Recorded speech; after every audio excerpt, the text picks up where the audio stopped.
नैसर्गिकरित्या मुले भाषा आत्मसात करतात अशा प्रकारे प्रश्न विचारलेला आहे। आपल्याला 4 ऑप्शन दिलेले आहे। एका वेळेस फक्त एकच भाषा बोलणे, सभोवतालाच्या पर्यावरणात एकापेक्षा अधिक भाषा असणे, फक्त लिखित आणि संचार माध्यमामुळे किंवा त्या भाषेचे व्याकरणीय संरचना, अशा प्रकारे आपल्याला काय आहे 4 ऑप्शन दिलेले आहे मित्रांनो। आणि प्रश्न नंबर 5 अशा प्रकारे विचारलेला आहे।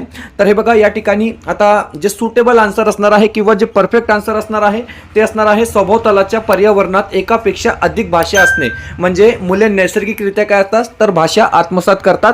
म्हणजे जे सेकंड ऑप्शन दिलेलं आहे ते आपलं काय असणार आहे बरोबर उत्तर या ठिकाणी असणार आहे। पुढचा जे प्रश्न आहे हे बघा, मुले नैसर्गिकरित्या भाषा तेव्हा आत्मसात करतात जेव्हा त्यांच्या सभोवतालाच्या पर्यावरणात एकापेक्षा अधिक भाषा असतात, कारण यामुळे त्यांना विविध भाषाच्या संपर्कात येऊन त्या भाषांच्या संवादातून आणि नैसर्गिक वातावरणातून भाषा शिकण्याची संधी मिळते।